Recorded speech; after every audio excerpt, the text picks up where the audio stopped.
ఇది కథ కాదు, మానవ జీవితానికి సంబంధించి ఒక అద్భుతమైన ఘట్టం. మనం ఎందుకు పుట్టాం, నేను ఎప్పుడు చావాలి, అసలు నేను ఏం చేస్తున్నాను అని చాలామంది అనుకుంటూ ఉంటారు.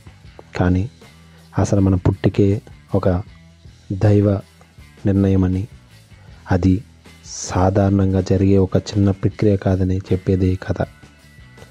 ఫలదీకరణ నుంచి ప్రసవం వరకు ప్రయాణం ఒక అద్భుతమైన ప్రక్రియ.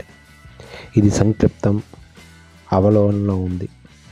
దీనిలో మొదటిది ఫలదీకరణ. ప్రయాణం ఫలదీకరణంతో ప్రారంభమవుతుంది. ఇక్కడ తండ్రి నుంచి వచ్చే స్పెర్మ్ సెల్ తల్లి నుంచి వచ్చే గుడ్డు కణాన్ని ఫలదీకరిస్తుంది. ఇది సాధారణంగా ఫిలోపియన్ ట్యూబ్లో సంభవిస్తుంది.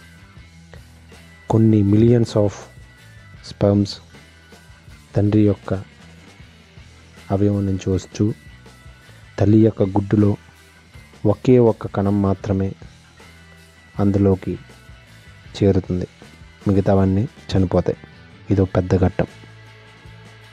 ఇప్పుడు జైగోట్ అని పిలువబడే ఫలదీకరణ గుడ్డు ఫిలోపియన్ ట్యూబ్ ద్వారా గర్భాశయం వైపు ప్రయాణిస్తున్నప్పుడు వేగంగా కణ విభజనకు లోనవుతుంది. అది 1, 2, 3 కాదు, మిలియన్స్ ఆఫ్ కణాలుగా విభజిస్తూ తన యొక్క ప్రక్రియను ఎంతో వేగంగా చేకూరుస్తూ అవయవానికి సంబంధించినటువంటి వేలాది లక్షలాది కణాలను సమకూరుస్తూ ముందుకు వెళ్తూ ఉంటుంది. ఇప్పుడు బ్లాస్టోసిస్ట్ ఇంప్లాంటేషన్ అనే ప్రక్రియలో గర్భాశయ లైనింగ్తో జత చేయబడుతుంది. ఇది గర్భం యొక్క ప్రారంభాన్ని సూచిస్తుంది. తరువాత వారాల్లో పిండం కీలకమైన అభివృద్ధికి లోనయ్యి న్యూరల్ ట్యూబ్ రూపాలు, నాడీ వ్యవస్థలకు అవయవాలు అన్నీ కూడా కణజాలాలతో ప్రాథమిక నిర్మాణాలు ఆకృతిని పొందడం ప్రారంభిస్తాయి. పిండం దశ ముగిసే సమయానికి సుమారు 8 వారాల తర్వాత అభివృద్ధి చెందుతున్న జీవిని పిండంగా సూచిస్తారు.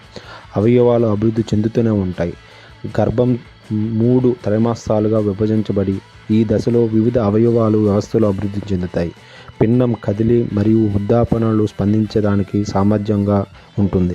40వ వారంలో ప్రసవం సాధారణంగా ప్రారంభమవుతుంది. ఈ ప్రక్రియలో సంకోచాలు, గర్భాశయ ముఖద్వారం విస్తరణ, నెట్టడం మరియు శిశువు యొక్క చివరి జననానికి రెడీ అవుతుంది. ఇది మానవ జన్మ ఉన్నటువంటి మహత్కరమైన కార్యం. ఇది చాలా చిన్నది అనుకొని మీ జీవితాన్ని నాశనం చేసుకోకండి. Thank you.